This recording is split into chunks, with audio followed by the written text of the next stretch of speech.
بسم الله الرحمن الرحيم. السلام عليكم ورحمة الله وبركاته. الحمد لله رب العالمين، وصلى الله وسلم وبارك على عبده ورسوله محمد وعلى آله وصحبه أجمعين وعلى من تبعهم بإحسان إلى يوم الدين، أما بعد.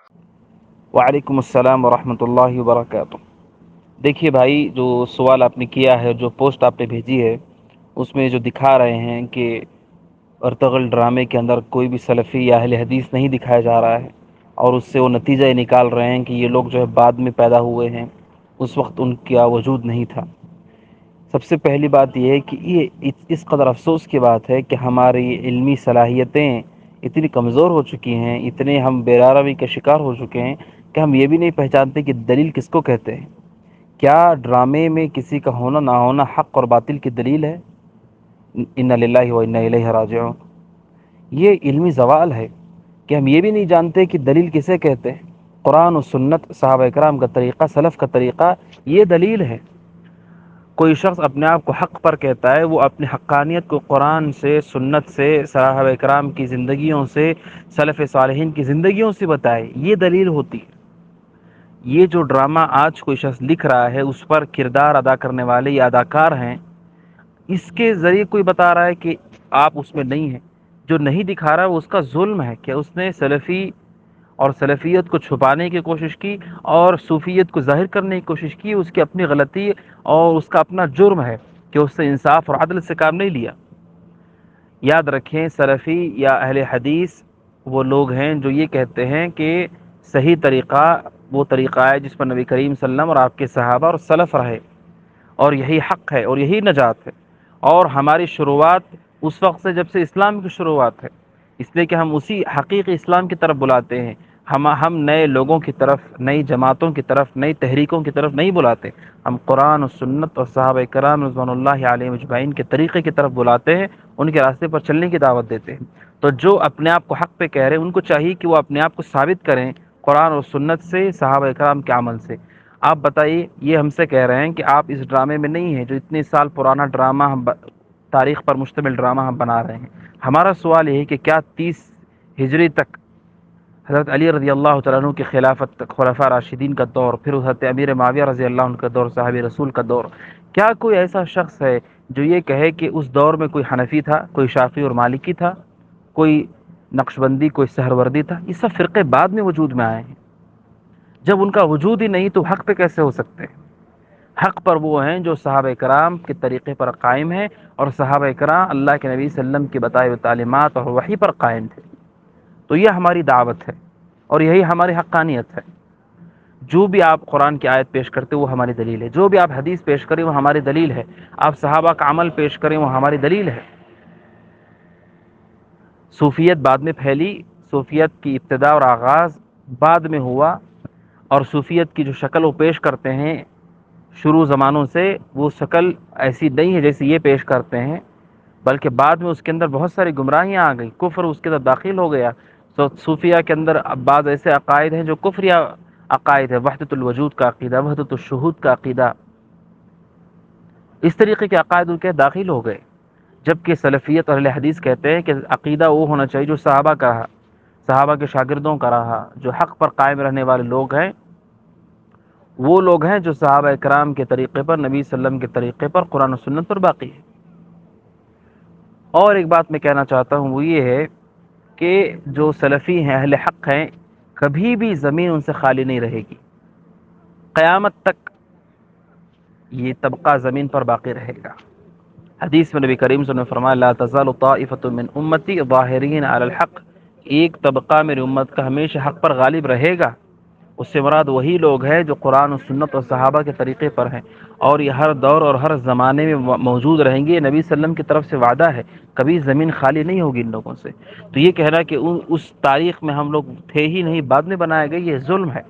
اس لیے کہ ہم کہتے ہیں کہ ہمارا طریقہ صحابہ کا طریقہ ہے، جو صحابہ تو ابتدا اسلام، بلکہ وہی لوگ ہیں جنہوں نے دین ہم تک منتقل کیا ہے۔ تو یہ ہمارا انکار کرنا گویا کہ اس کا انکار کرنا ہے، تو اور یہ بالکل غیر معقول بات ہے۔ تو بہرحال بات کو سمیٹتے ہوئے میں یہ کہنا چاہتا ہوں کہ یہ جو ڈرامہ ہے، یقیناً جو ہے اس کا بنانا اور اس میں جو تاریخی طور پر گھوٹالے کیے گئے ہیں، تاریخی امور کے ساتھ کھلواڑ کیا گیا ہے، اور جو کچھ اس میں دکھایا گیا ہے بالکل جو ہے صحیح نہیں ہے، مناسب نہیں ہے، اور نہ ہی یہ اسلام کی تاریخ ہے کہ کوئی شخص غیر اللہ سے مدد مانگ رہا ہے۔ یہ اسلام کی تاریخ نہیں، اسلام کی تاریخ یہ ہے جو صحابہ کرام نے پیش کی ہے۔ اللہ اس کے رسول کے دین پر قائم رہتے ہوئے انہوں نے دین پر کام کیا، اور شریعت کو پھیلانے میں انہوں نے پوری طور پر قوت کے ساتھ اور پورے عزم و حوصلے کے ساتھ کام کیا۔ یہ حقیقی تاریخ ہے۔ اور رہی بات فلاں خلافت میں یہ کام ہوا، وہ کام ہوا، کام سے انکار نہیں، مسئلہ یہ ہے کہ وہ کرنے والے ان کے عقیدے کیسے تھے، ان کے منہج کیسے تھے۔ یہ انتہائی ضروری ہے۔ صرف عمل دیکھ کر کے ہم نہیں کہیں گے کہ وہ صحیح، بلکہ ہم دیکھیں گے ان کا عقیدہ کیسا رہا، ان کا منہج کیسے رہا۔ تو یہ جو ڈرامہ ہے، اس ڈرامے کو بنانا اور خاص طور پر اس پہ جھوٹ کا سہارا لیا گیا، اس کے اندر شرک و بدعات دکھائی گئی، اس کے اندر جو ہے بے پردگی دکھائی گئی، اس کے اندر جو ہے اختلاط اور موسیقی دکھائی گئی، یہ سب اسلام میں جائز نہیں ہے۔ اور وہ کون سا خیر ہے جو پھیلانا چاہتے ہیں حرام طریقے سے؟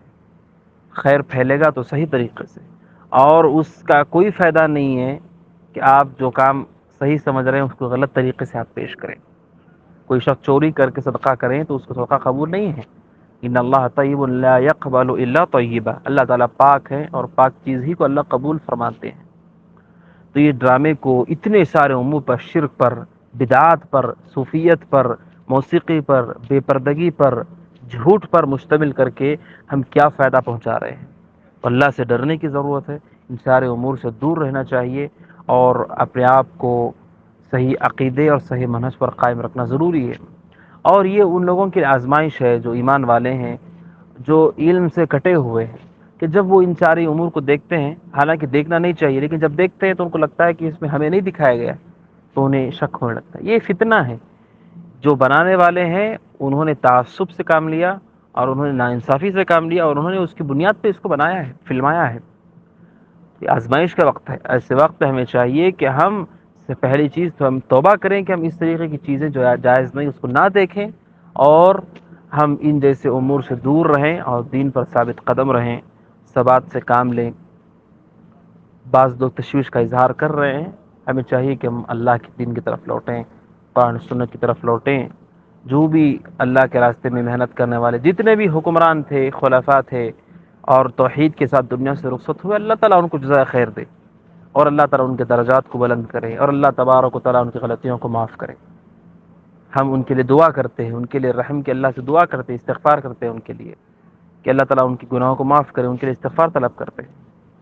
لیکن وہ لوگ جو شرک اور بدعت پر قائم رہے، شرک و بدعت کو انہوں نے پھیلایا، صوفیت کو انہوں نے پھیلایا، شرک باللہ کو انہوں نے پھیلایا، ان سے ہمارا کوئی تعلق نہیں ہے۔ اور آپ یہ حدیث بھی جان لیں کہ اللہ تعالیٰ بسا اوقات کسی فاجر اور فاسق کے ذریعے سے بھی اللہ تبارک و تعالیٰ دین کا کام لے لیتے۔ تو ایسا نہیں کہ جو بھی دین کا کام کر رہا ہے وہ حق پر ہے، اب ضروری ہے دیکھیں کہ اس کا عقیدہ کیا ہے اور وہ کون سا کام کر رہا ہے۔ اس لیے آپ دیکھیں دنیا کے اندر رافضیت اور شیعت بھی اپنے حسینیات کے ذریعے سے کام کر رہے ہیں، صوفیت بھی خانقاہوں کے ذریعے سے کام کر رہے ہیں۔ وہ لوگ جو اپنے آپ کو تبلیغ سے جوڑ رہے ہیں، جوڑ کر کے وہ تبلیغ کے نام پر اپنی صوفیت کو پھیلا رہے ہیں، کیا صرف ان کے کام کو دیکھ کے ہم کہیں کہ وہ حق پر ہے؟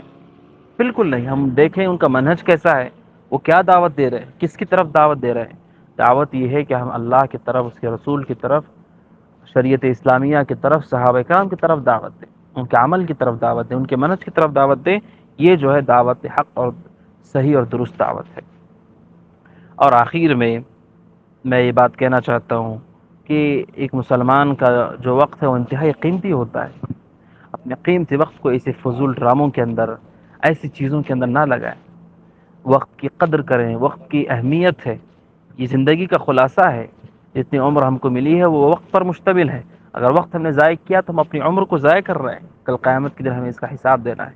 تو ان جیسے امور سے دور ہو کر کے عزم و حوصلے کے ساتھ صحیح دین کو پڑھیں، صحیح دین پر کو سیکھیں، صحیح دین پر قائم رہیں، اس کے ذریعے سے آپ اللہ کے دین کی طرف دعوت دیں۔